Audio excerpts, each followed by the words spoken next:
À ceux d'entre vous qui gagnent un bon salaire dans un emploi peu stressant, que faites-vous?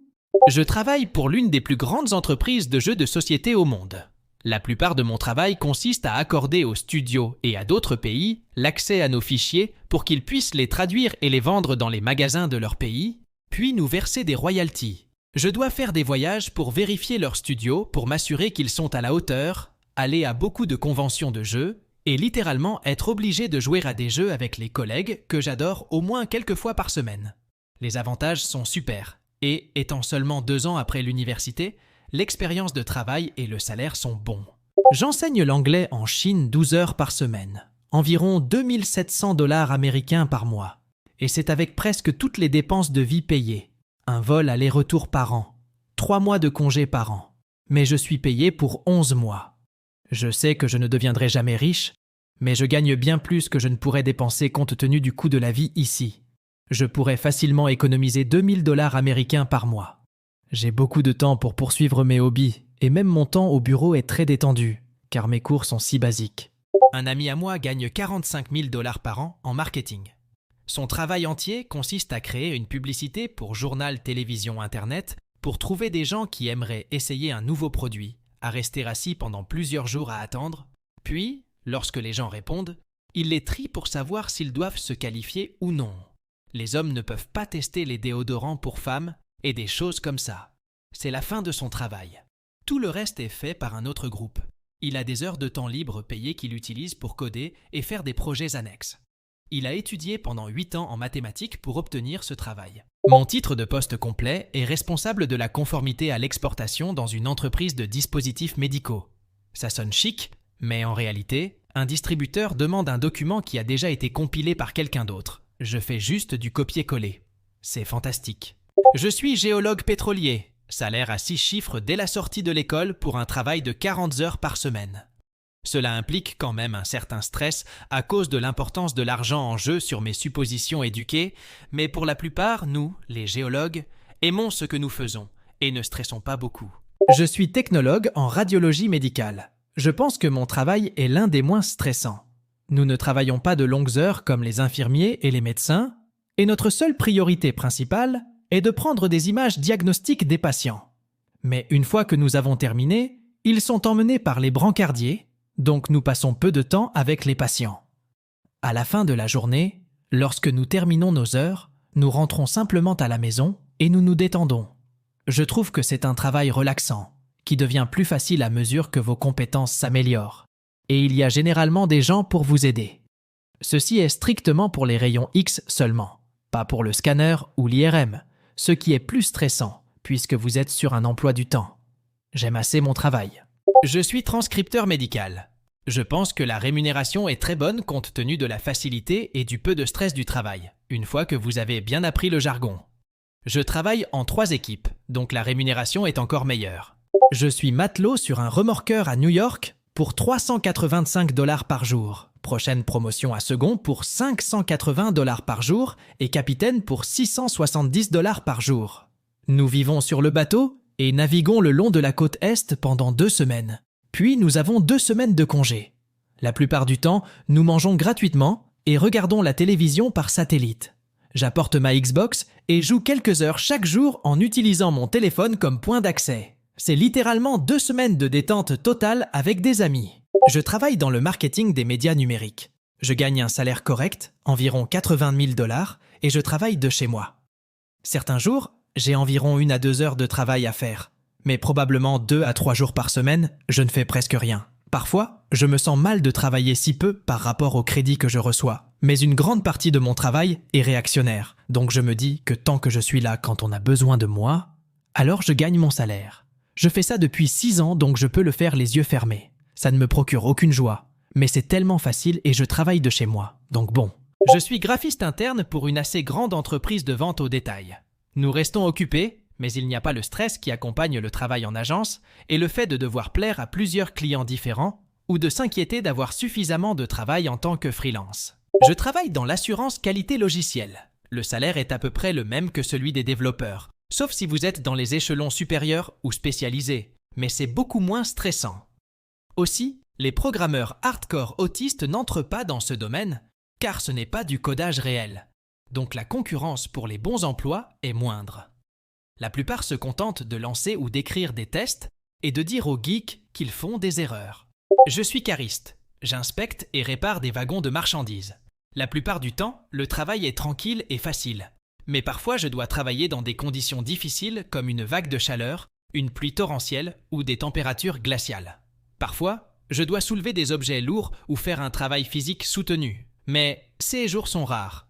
Le stress survient seulement quand le dépôt est tout désorganisé et que le chef de dépôt veut qu'on le remette en ordre comme par magie, ou quand les responsables viennent fouiner pour essayer de nous causer des ennuis, encore une fois, des jours rares. Le travail me convient et me paie assez pour être à l'aise.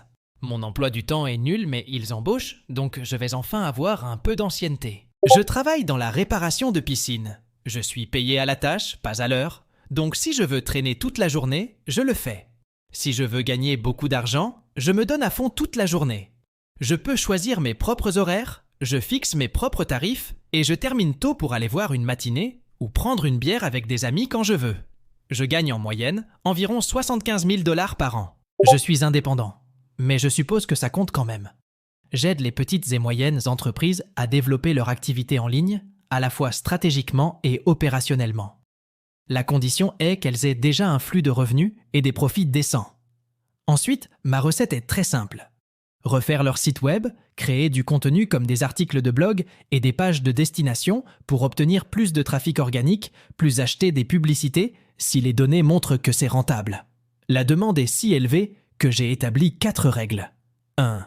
Il ne doit pas y avoir d'exigence de présence physique. 2. Les clients ne doivent pas me dire combien d'heures je dois travailler. Ils devraient être contents des heures que j'alloue pour eux. 3. Il ne doit pas y avoir de délai. 4. Je ne prends que des projets que je trouve amusants. Je peux travailler d'où je veux, quand je veux, tant que j'ai de l'électricité et une connexion Internet. Mes clients sont heureux parce que j'apporte de bons résultats qui couvrent ce qu'ils me paient. Certains de mes clients ont des déclarations internes disant qu'ils mettent le bien-être de leurs employés avant les affaires, donc je n'ai jamais à me sentir mal si je prends un jour de congé pour faire quelque chose que j'aime. Ils m'encouragent plutôt à le faire. Je pourrais facilement travailler à 300%, mais je choisis de travailler à mi-temps. À ce stade, je devrais embaucher plus de gens, et je le ferai probablement, mais j'apprécie trop ma liberté pour l'instant. Je travaille dans le contrôle de qualité sur des projets électriques et mécaniques. C'est simple, lire la proposition originale et les 100 spécifications, et ne pas laisser les sous-traitants s'en écarter. Gardez le client heureux en lui montrant que vous êtes là pour lui donner ce pourquoi il a payé. Il y a des moments où cela peut devenir assez mouvementé, mais 90% du temps, c'est tranquille et sans stress. Je remarque que l'assurance qualité semble être l'un des principaux emplois de ce poste. Je suis assistant personnel pour un agent immobilier haut de gamme. Les premiers mois étaient stressants, essayant constamment de comprendre comment il fonctionne. Mais maintenant que j'ai compris, je fais tout à l'avance pour lui et je passe la plupart de ma journée à discuter avec d'autres dans le bureau, à boire du café et à aller sur Reddit. Je déteste travailler, j'ai toujours détesté ça. Je pensais que ça passerait avec le temps, mais à 27 ans, cela semble me déplaire encore plus. Donc, trouver un emploi dans lequel je peux exceller avec un effort et un stress minimaux et qui me paie bien est un rêve. Je commence aussitôt et je ne prends pas de pause déjeuner. Donc, je suis à la maison et en bonne compagnie pour mon chien. J'ai obtenu mon master et, heureusement, un ami d'un ami avait justement besoin de quelqu'un qui pouvait faire de l'analyse de données. J'ai donc déménagé dans une petite ville d'un état pauvre, où la plupart des hommes sortent du lycée avec peu de compétences en lecture ou en calcul et finissent par travailler dans des fermes ou faire du travail manuel. Je passe en moyenne environ 4 heures par jour à faire des calculs assez basiques sur Excel et je suis payé 2 fois le revenu moyen de cette ville. Il y a des avantages et des inconvénients. Je rencontre des tonnes de gens intéressants que je n'aurais pas rencontrés autrement et j'ai maintenant une perspective très différente de ce que je considérais auparavant comme un succès, mais c'est aussi solitaire et j'ai du mal à relier ma vie à celle des gens que je rencontre. Je ne sais pas si c'est un bon salaire, mais je gagne environ 30 $ de l'heure en pourboire en jouant au poker. Mes chèques de paie sont généralement de 200 à 300 $ toutes les 2 semaines, après que les avantages et les impôts soient payés. Vous pouvez ramener à la maison plus de 5 000 par mois juste en distribuant des cartes aux gens et en supportant leurs plaintes. Le travail m'a complètement usé après 12 ans, mais il n'y a aucun stress impliqué. Je suis promeneur de chiens à Los Angeles. Je vois les mêmes 10 chiens tous les jours, chaque semaine, donc c'est comme si j'avais 10 chiens à moi. Comme mes clients sont des chiens, ils sont toujours heureux de me voir, ce que je ne prendrai jamais pour acquis après des années dans la vente au détail. Je peux être dehors au soleil, écouter plein de podcasts et je marche toute la journée. Je ne suis pas riche, mais je travaille à temps partiel et ça paie les factures et me donne un peu d'argent supplémentaire pour m'amuser, donc je suis très reconnaissant. Je suis coordinateur de programme pour les opérations de bureau dans une grande université. En gros, je gère tous les bureaux des dortoirs sur le campus. Cela implique beaucoup d'employés étudiants avec lesquels je m'entends assez bien à mon âge mûr de 22 ans. Le travail consiste principalement en des chaînes d'emails et des réunions avec de temps en temps une conversation difficile. Je bénéficie des avantages de l'université et de presque 40 000 $ par an. Pour être juste, mon coût de la vie est très bas. Le mien est très différent de la plupart des autres commentaires ici, mais je gagne plus de 120 $ par jour juste en livrant des pizzas pour Domino's dans une zone incroyablement aisée du nord du Texas. En gros, je suis payé pour conduire et fumer. C'est incroyable. Je suis camionneur, à la maison tous les jours, j'écoute simplement de la musique et regarde le lever du soleil. Je gagne environ 80 000 $. Je pourrais gagner beaucoup plus si je travaillais plus d'heures. Le pire, c'est d'avoir des gens qui se plaignent de votre existence. Il faut juste avoir une mentalité de détachement. Cependant, je ne recommanderais pas la conduite de camion à d'autres, car il est très difficile de trouver un emploi bien rémunéré. J'ai eu beaucoup de chance et une entreprise locale m'a embauché dès que j'ai obtenu mon permis de conduire commercial. Les conducteurs de longue distance gagnent en fait moins que les conducteurs locaux, ce que personne ne semble comprendre. Je suis opérateur dans une centrale nucléaire. Je gagne jusqu'à 180 000 $ selon le nombre d'heures supplémentaires que je fais. Si je ne fais pas d'heures supplémentaires, je gagne 140 000 $ et je ne travaille que de 32 à 48 heures par semaine. C'est un travail posté, ce qui peut être éprouvant, mais c'est un emploi syndiqué et nous sommes très bien traités. C'est peu stressant dans le sens où, si vous pouvez réussir les examens mensuels démontrant votre connaissance des opérations de la centrale nucléaire, vous ne devriez pas vous inquiéter. Mais si vous n'êtes pas aussi doué pour les études que le reste de l'équipe, vous pourriez avoir des problèmes pour passer la formation initiale que vous recevez et la formation continue. Donc, la morale de l'histoire, si vous pouvez passer la formation, c'est très peu stressant. Je travaille comme agent foncier dans l'industrie pétrolière et gazière. Bien que ce titre soit assez général et couvre une tonne de métiers différents, je passe la plupart de mon temps à rechercher l'histoire des propriétés pour voir qui les a possédées au cours des 150 dernières années et ceux qu'ils en ont fait. Des choses comme s'il y a des hypothèques, des baux pétroliers et gaziers, des servitudes, etc. Les compagnies pétrolières et gazières veulent ces informations pour pouvoir déterminer à qui payer un loyer lorsqu'elles forent pour du pétrole. Toutes ces informations sont disponibles dans les palais de justice des comtés, donc je passe environ la moitié de mon temps, là-bas, à lire de vieux documents. Le reste du temps, je peux travailler de chez moi. C'est un travail très tranquille, je n'ai pas vraiment de patron, personne ne me dérange quand je travaille, et les palais de justice peuvent être presque comme des bibliothèques parfois. C'est aussi un travail très gratifiant parce que vous résolvez en quelque sorte un puzzle, et vous voyez quelque chose aboutir avant de passer à votre prochain projet. Il y a parfois des délais et des priorités, mais ils ne sont jamais trop mauvais pour moi et je les respecte toujours. Cela peut aussi devenir stressant quand il n'y a pas de travail ou que vous devez vous déplacer, mais je pense toujours que ça en vaut la peine. En général, la plupart des gens ont un diplôme, mais pas toujours. C'est très certainement une industrie qui repose encore beaucoup sur le réseautage, et je connais plusieurs personnes qui font ce que je fais et gagnent très bien leur vie sans diplôme. Je gagne plus de 100 000 $ par an depuis environ 5 ans maintenant, et je ne le fais que depuis 7 ans. Je fais des échographies cardiaques et vasculaires dans un cabinet médical pour 35 $ de l'heure. C'est super tranquille si vous êtes assez rapide, la moitié de votre temps est du temps libre. J'arrive à faire du trading d'actions, à lire, à apprendre quelque chose de nouveau et à remplir mon temps libre avec quelque chose d'intéressant. Je suis professeur d'université. Si vous trouvez un domaine que vous aimez, vous pouvez parler de votre sujet préféré pendant 15 heures par semaine, gagner le salaire d'un emploi à temps plein et avoir plusieurs mois de congé par an, entre guillemets, car vous utilisez ce temps pour la notation et la préparation des cours pour le semestre suivant. Bien sûr, vous travaillez plus de 15 heures par semaine, mais la nature de ce travail varie considérablement. Si c'est dans un collège communautaire, c'est assez tranquille, principalement des réunions et l'attente des étudiants pour vous voir. Les postes de recherche varient en responsabilité. Les écoles spécialisées peuvent être tranquilles ou plus exigeantes. Mais il y a un potentiel pour que la majorité de votre temps, en dehors de la classe, soit à votre discrétion et comment vous le dépensez. Un ami à moi gagne 45 000 $ par an en marketing. Son travail entier consiste à créer une publicité pour journal, télévision, internet pour trouver des gens qui aimeraient essayer un nouveau produit, à rester assis pendant plusieurs jours à attendre, puis, lorsque les gens répondent, il les trie pour savoir s'ils doivent se qualifier ou non. Les hommes ne peuvent pas tester les déodorants pour femmes et des choses comme ça. C'est la fin de son travail. Tout le reste est fait par un autre groupe. Il a des heures de temps libre payées qu'il utilise pour coder et faire des projets annexes. Il a étudié pendant 8 ans en mathématiques pour obtenir ce travail. Je suis comptable senior pour une entreprise pétrolière et gazière. C'est une entreprise familiale de petite taille. Le président de l'entreprise prend très bien soin des employés et de leurs familles en termes de rémunération, de bonus et d'avantages. Contrairement à d'autres grandes entreprises pétrolières et gazières qui ont été durement touchées ces dernières années, celle-ci est toujours très rentable. Ne vous y trompez pas, le travail en lui-même est très chargé et rapide. Ma carrière a avancé assez rapidement ici, passant de ne rien savoir sur l'industrie pétrolière et gazière à être l'un des 3 comptables les plus seniors en seulement quelques années. Il y a toujours quelque chose de nouveau à apprendre et des compétences à développer. Vraiment, ce n'est pas seulement le rôle de carrière en lui-même qui le rend peu stressant, mais aussi l'endroit où vous travaillez.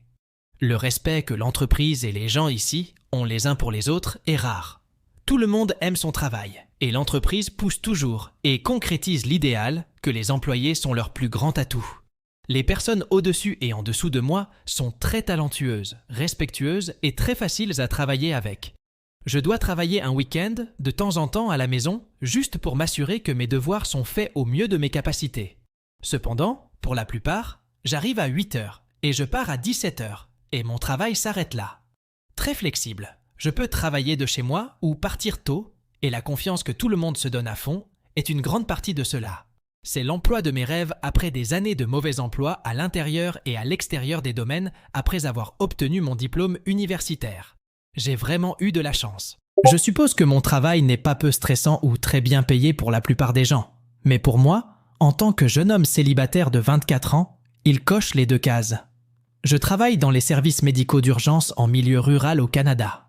Mon emploi du temps est de 96 heures de travail suivi de 96 heures de repos. En d'autres termes, je travaille 4 jours d'affilée puis j'ai 4 jours de congé. Je vis dans une grande ville, mais la ville où je travaille est à 1 heure et 40 minutes. Donc mon trajet n'est pas si terrible quand on considère que je n'ai besoin de le faire qu'une fois tous les 4 jours. Lorsque je suis réellement au travail, je peux faire ce que je veux tant que nous n'avons pas d'appel. Mon entreprise nous fournit une belle maison de personnel avec télévision par satellite, Wi-Fi et une salle de sport convenable. Je passe mes journées à jouer à des jeux vidéo avec mes collègues. Nous sommes 4 par équipe, à regarder la télévision ou des films, à cuisiner, à manger, à faire de l'exercice, à faire une sieste et à traîner avec mes collègues.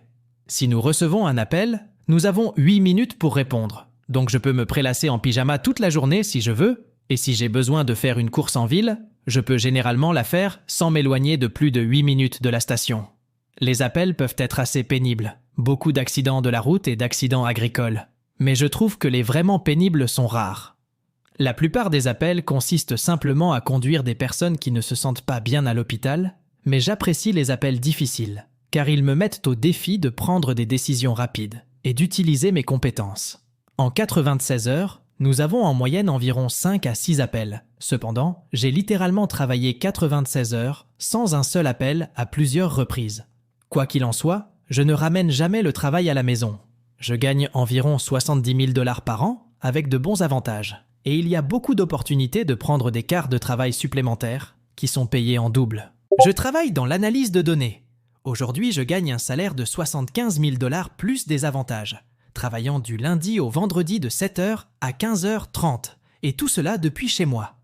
Je n'ai pas travaillé le week-end, la nuit, ou plus de 40 heures depuis des années. Pas de trajet, pas de circulation, pas de drame de bureau, pas de code vestimentaire, pas de diplôme, pas de formation spéciale, juste un œil pour les modèles et une fascination pour les données. J'ai commencé ma carrière il y a 13 ans en faisant du télémarketing, sortant pour une entreprise de cartes de crédit, les nuits et les week-ends pour environ 9 $ de l'heure. Essentiellement, le premier emploi que j'ai pu trouver avec une assurance santé.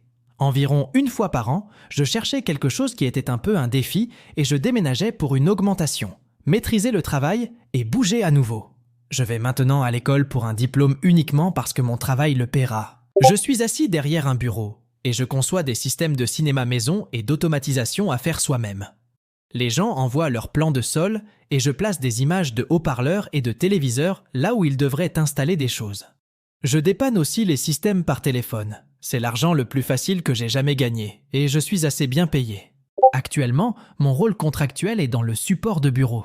Je ne sais pas si j'ai juste de la chance ou si je suis bon dans mon travail, mais rien ne se casse et je ne passe vraiment que 10 minutes par jour au total à réparer des choses.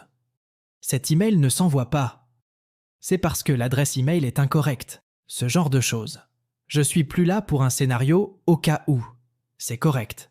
Mais les rôles précédents sur un service d'assistance me manquent, avec des appels pendant 8 heures par jour. Je rentre dans le vide et il est temps de rentrer à la maison car c'est tellement intense. Les journées passent assez lentement ici et je finis par épuiser Reddit avant l'heure du déjeuner. Mais pour 35 $ de l'heure à 21 ans, je ne peux pas me plaindre. Je suis éboueur. Je passe d'un camion à 2 hommes à la maison de pesée à la section de transfert. Je gagne 50 000 $ par an pour jeter vos ordures et vous dire où jeter vos ordures. C'est un travail de ville qui n'est pas très stressant. Je travaille de nuit en tant que professionnel de soutien direct pour des personnes ayant des handicaps mentaux. 90% du temps, je suis sur Reddit où je dessine, où je regarde des films. La plupart du temps, les gars de la maison de groupe dorment. Ça ne paie pas énormément, mais 10 $ plus les avantages sociaux, ce n'est pas si mal qu'en tout ce que j'ai, c'est un GED et quelques heures de formation. Certaines personnes ne pourraient pas le faire, trop nerveuses autour de personnes qui ne sont définitivement pas normales. L'un des gars, juste à quelques mètres, se balance rapidement dans un fauteuil inclinable en regardant la télévision et en faisant occasionnellement du bruit. Ce que je viens de réaliser pourrait effrayer beaucoup de gens. Je suis enseignant pour des élèves qui s'en fichent parce que leurs parents sont riches. C'est souvent frustrant qu'ils ne veuillent pas apprendre, mais d'un autre côté, c'est assez facile car vous pouvez réutiliser de vieux plans d'enseignement sans vous sentir coupable. Les parents, les élèves et l'administration ne se fâchent que lorsque j'en ai marre et que j'attends au moins que certains d'entre eux fassent leur travail. Juste pour que vous sachiez, peu de stress ne signifie pas toujours peu d'efforts. Mon titre officiel est producteur senior, mais il devrait probablement être porteur de nombreux chapeaux. En une journée donnée, j'écris, filme, monte et produit entre 7 et 12 vidéos uniques, ainsi que tous les éléments associés comme les écrans d'ouverture et les médias liés. 6 vidéos sont ensuite publiées sur une poignée de sites, après quoi je prépare et diffuse un peu plus d'une douzaine de newsletters. Une fois cette partie terminée, je fais de la maintenance en arrière-plan sur quelques-unes des pages en question, suivie d'un peu de gestion de communauté. Si j'ai de la chance, j'aurai 15 minutes pour sortir rapidement, prendre un déjeuner et revenir au studio, après quoi je me consacre à l'édition des histoires que nos rédacteurs ont rédigées. Cela est suivi d'un focus sur les projets ponctuels qui pourraient être en cours, ce qui inclut généralement une bonne quantité de création ou d'ajustement d'éléments, et un dernier regard sur la documentation associée à l'une des entreprises ci-dessus, que je mettrai à jour si nécessaire. Quand je pars finalement à la fin de la journée, je suis épuisé. C'est beaucoup de travail, mais je suis heureux d'avoir le contrôle créatif. Et je suis content de créer quelque chose avec un résultat immédiatement visible. Et surtout, je ne m'ennuie pas. Pour moi, au moins, il n'y a rien de plus stressant que l'ennui. Lorsque vous vous abonnez, assurez-vous d'activer la cloche pour activer les notifications. Mettez la playlist en arrière-plan pour finir d'écouter toutes les histoires. Le lien est dans la description. N'oubliez pas de laisser un like. Merci beaucoup d'avoir regardé et on se voit la prochaine fois. À plus.